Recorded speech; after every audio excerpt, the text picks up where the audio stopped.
Hoje a gente vai falar sobre classificação vegetal. Para a gente poder classificar ou descrever algum tipo de espécie, primeiramente a gente tem que fazer uma descrição, ou descrição pode ser chamada também de diagnose. A descrição ela deve ser feita com uma listagem detalhada de todos os atributos estruturais do organismo. Como a gente está falando sobre classificação vegetal, para poder classificar uma planta, primeiramente a gente tem que descrever a folha, a raiz, o caule, o fruto. E para a gente poder classificar, primeiro a gente tem que organizar as espécies e descrever elas num sistema hierárquico que possibilita uma ordenação lógica, que você vê que claramente tudo que tá lá está sendo descrevido de uma maneira hierárquica. Atualmente a gente tem um sistema de 3 domínios que ele faz uma relação evolutiva entre os organismos e ele é constituído em o domínio das bactérias, o domínio das árqueas e o domínio eucária. O domínio das bactérias, ele é constituído pelos procariontes unicelulares, que eles possuem uma nutrição autótrofa ou heterótrofa. São um grupo de bactérias que são conhecidas pelo homem. São que têm o domínio das árqueas, que são encontrados nos procariontes, que são aqueles que não apresentam o núcleo celular verdadeiro, aqueles que não possuem a carioteca, ou seja, eles possuem o seu sistema genético disperso no citoplasma. E a gente tem o seu principal representante são os extremófilos. Eu vou deixar uma imagem aqui mostrando o exemplo. E a gente também tem o domínio das eucárias, que são constituídos pelos organismos eucariontes, aqueles que possuem a carioteca, que possuem um material genético delimitado dentro da carioteca. Eles que também pode ser chamado de inventório nuclear. Do domínio eucária são representados os protozoários, as algas, as plantas, os animais. E para a gente poder entender como funciona a classificação vegetal, a gente precisa fazer uma perspectiva histórica sobre a classificação vegetal, sobre aqueles autores que agregaram a construção atual que a gente tem sobre a classificação vegetal, que foi construída através da história. O primeiro sistema que a gente teve foi descrito por Aristóteles, que foi chamado de sistema artificial, que em um fim prático, ou seja, que tantas aquelas plantas que eram usadas para fins medicinais, fins culinários, eles queriam descobrir um fim prático para todas aquelas plantas e como eles poderiam classificar aquelas plantas, como eles poderiam distinguir cada planta de uma outra. Eles também queriam analisar uma finalidade filética, investigar a origem de parentesco entre cada planta e a sua origem. A gente também tem um sistema natural, que ele foi descrito por Eltler, que era um sistema de classificação natural que caracterizava a classificação de organismo a partir da semelhança. Ou seja, aquela planta é parecida com a planta B, a planta A é parecida com a planta B, ela tem a folha parecida, então são classificadas juntas. A planta C e a planta D possuem raízes parecidas, frutos parecidos, são classificadas juntas. Eltler, ele foi um autor muito que auxiliou no processo de classificação vegetal, porque eu vou deixar uma imagem de Eltler, ele foi quem fez a diferença do reino vegetal, a diferença entre fanerógamas e criptógamas, foi ele que dividiu as algas dos fungos, ele separou as briófitas dos musgos e das hepáticas, ele também dividiu as aspermas de gimnospermas. E através dos estudos de Eltler, Eltler se baseou nos estudos dele. Eltler e Eltler são autores diferentes. Eltler, ele viu a diferença que o Eltler colocou de angiospermas e gimnospermas. Aí ele pegou as angiospermas e dividiu em dicotiledôneas e monocotiledôneas. Que as dicotiledôneas, elas possuem dois cotilódenes. O que é um cotilódene? É quando no embrião da planta ela possui dois tipos de cotilódenes. Eu vou deixar uma foto aqui de um exemplo, que é do feijão, que quando você reparte o feijão no meio, você percebe dois cotilédones, que você percebe dois cotilédones no seu embrião. E nas monocotiledôneas, a gente tem o exemplo do milho, que ele possui simplesmente só um cotilédone. E essas plantas, elas possuem uma diferença não só no embrião, mas como também na sua raiz principal, na nervação de folhas, na presença e ausência de uma bainha foliar, no número de segmentos de cálice e de corola.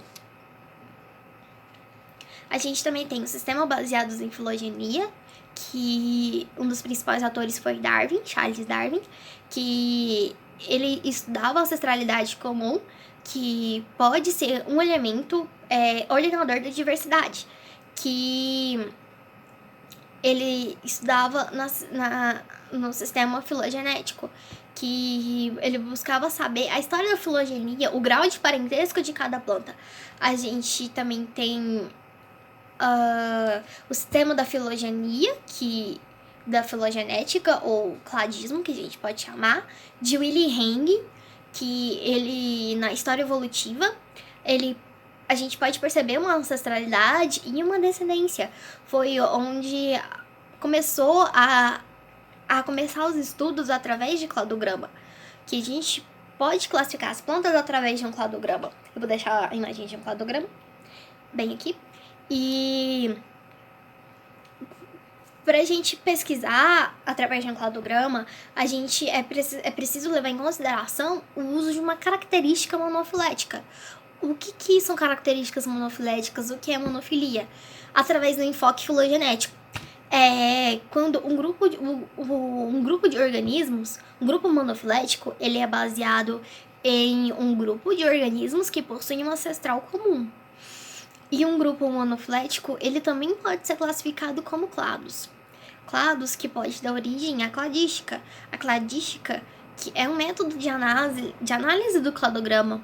Ou seja, que quando você coloca um organismo ancestral e posteriormente, depois dele, você tem mais diversos outros organismos com características diferentes. E em 1990, a gente tem o trabalho de Walter Jud, que utilizou a técnica dos cladogramas, só que não só para ver uma característica externa, não só para ver raiz, caule e folha de uma maneira visual, de uma maneira morfológica, mas ele usou para analisar características bioquímicas, genéticas e embriológicas. Atualmente, o sistema de classificação que a gente usa com agregados de todos esses outros é o sistema de Linneu, que é um sistema de classificação hierárquica binominal, que se constitui em 2 nomes. Agora eu vou falar sobre as contribuições brasileiras para a classificação vegetal. E há 2 autores que a gente pode ressaltar que foram muito importantes, que contribuíram bastante. O primeiro é Carl Friedrich Philipp von Martellus e o outro é o botânico August Sandler, que ambos vieram ao Brasil para pesquisar a mais vasta flora que a gente possui. Von Martellus, a sua maior contribuição foi a elaboração do livro A Flora Brasiliense, que se consiste em um inventário de das espécies vegetais brasileiras, que reúne todo o conhecimento que possuía naquela época sobre a flora brasileira. Ele construiu um único inventário com quase 23 mil espécies, cerca de 4 mil ilustrações, que ele desenhou à mão, ele pesquisou, ele correu ao Brasil fazendo. E Sandler, esse naturalista, a contribuição dele foi que as viagens que ele fez ao redor do Brasil, ele conseguiu coletar cerca de 3 mil exemplares de material orgânico, tanto mineral como de planta, e esses exemplares não só auxiliaram nos estudos das ciências naturais, como também das ciências históricas, de como era naquele ambiente, naquela época, em 1882, quando ele caminhou o Brasil todo, quando ele coletou todas essas plantas. Agora eu vou falar sobre a nomenclatura botânica, que são os princípios gerais. Primeiramente, os princípios gerais pra gente poder classificar, antigamente a gente tinha os nomes vernáculos, que eram nomes comuns, não eram universais, qualquer língua podia colocar o nome de uma planta. E atualmente só algumas plantas possuem nomes vernáculos, e também a gente possui uma grande frequência de que há duas plantas que elas possuem o mesmo nome, mesmo elas sendo distintas ou não.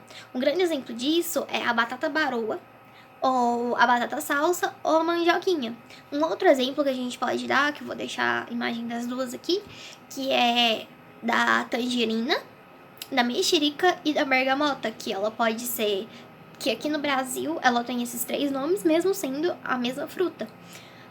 Pra gente poder ter essas de classificação, também era a identificação do indivíduo das suas partes, do raiz, caule, folha, fruto, que a nomenclatura ela era baseada através das partes da planta. Se a planta possuía muitas flores, se ela possuía uma folha mais suculenta ou não, era dado assim o nome. A identificação ela pode ser realizada por dois métodos: através das chaves dicotômicas ou através de comparação com material em herbários, que são chamadas as ressecatas. Eu vou deixar uma imagem de uma ressecata aqui, que são plantas que foram secas, que foram secadas, foram costuradas nos papéis e foram escritos identificação.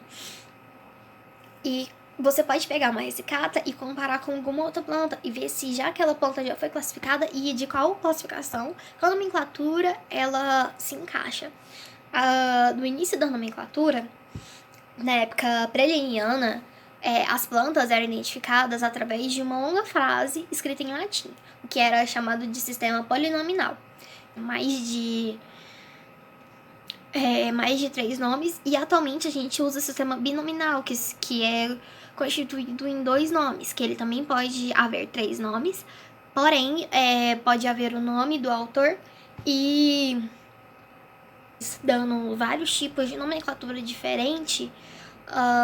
Em 1667 foi fundado o Código de Paris e foi realizado um congresso internacional, que é chamado de Congresso Internacional da Nomenclatura Botânica, ou a gente pode chamar de CNB, que se constitui em regras para a gente poder dar nomenclatura para as plantas. E essas regras se consistem em um sistema hierárquico, sendo baseado primeiramente sendo dividido primeiramente em reino, divisão, classe, ordem, família, gênero e espécie. As características secundárias, categorias secundárias que a gente pode colocar são essas. Pode ser a tribo, que ela é colocada entre família e gênero; a seção e série, que ela é colocada entre gênero e espécie; variedade e forma, que ela é colocada abaixo de espécie. Essas categorias, essas subcategorias, elas podem ser colocadas com o prefixo sub, ou seja, subclasse, subfamília e subgênero também. Eu vou deixar um exemplo de classificação hierárquica aqui, de reino à espécie. As regras do CNB, ela possui prefixos pra gente colocar, pra gente categorizar a divisão, a classe, a subclasse, a ordem e a família. Um exemplo disso é porque na divisão a gente coloca o prefixo fita. Em classe a gente coloca o prefixo opsida. Em subclasse, idai. Em ordem, alais, família, ásia. Eu vou colocar os nomes aqui para vocês verem o exemplo disso. A nomenclatura binominal de Linneu, ela é escrita da seguinte gênero, o PP específico e a abreviatura do nome do autor. Para a gente poder escrever o nome científico, é necessário que seja em negrito ou em itálico e que esteja sublinhado. A primeira letra do gênero, que é a primeira palavra que vai aparecer, ela precisa estar em maiúsculo e o restante em minúsculo. Quando uma espécie ela muda de gênero, o nome do autor do basinômio O basinômio é o primeiro nome dado à espécie pelo primeiro autor, pelo autor mais antigo que deu o nome. Ele deve ser citado entre parênteses e seguido pelo nome do autor que fez a nova combinação. Ou seja, um autor descobriu aquela espécie, aquele gênero e aquela planta. Eles perceberam que não era daquele gênero, que era de outro, e outro autor percebeu isso. E o nome daquele autor precisa estar entre parênteses. Atualmente, a classificação vegetal ela é subsidiada pelo APG, que o APG ele são livros, que a gente tem o APG 1, que foi escrito em 1998, o APG 2 em 2003 e o APG 3, que foi escrito em 2009, e o APG 4, que é o mais atual, em 2016. E o APG, ele fez um estudo de DNA nas plantas para poder escrever e entre as espécies, famílias e os grupos taxonômicos, que através dos estudos de DNA, eles puderam esclarecer várias questões sobre se aquela planta ou não era daquele gênero, ou se era realmente daquela espécie. E desde então, a classificação botânica começou a tomar um novo rumo na sua história, porque pôde-se perceber um grande parentesco diferente dos organismos e das plantas no geral como um todo. E essa foi a nossa aula de classificação vegetal.